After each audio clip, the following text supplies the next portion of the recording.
In this video, we will show you how to use Slido for quiz. If you guys want to get started with Slido, use the links in the description. First, open Google Chrome and search for Slido in the search bar.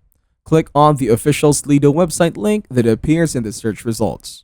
Once on the Slido website, click on Events to manage your events and quizzes. Then click on Create Slido to start a new quiz. Enter a name for your slide or quiz in the designated field. After entering the slide name, click on Create Slido to proceed. In the new Slido interface, click on the quiz option to start setting up your quiz. Enter your quiz question in the field provided. Next, add the answer options for your quiz question. You can add multiple options by clicking on Add Option or a similar button. Once you have added all the options you want, click on Save to store your quiz settings. To start the quiz, click on Play, then click on Start Quiz. And that's it. Your quiz is now live and ready to be used with Slido. So that is how to use Slido for quiz. Use the links in the description to get started with Slido.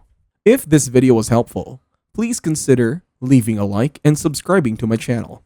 With that being said, I will see you in the next video.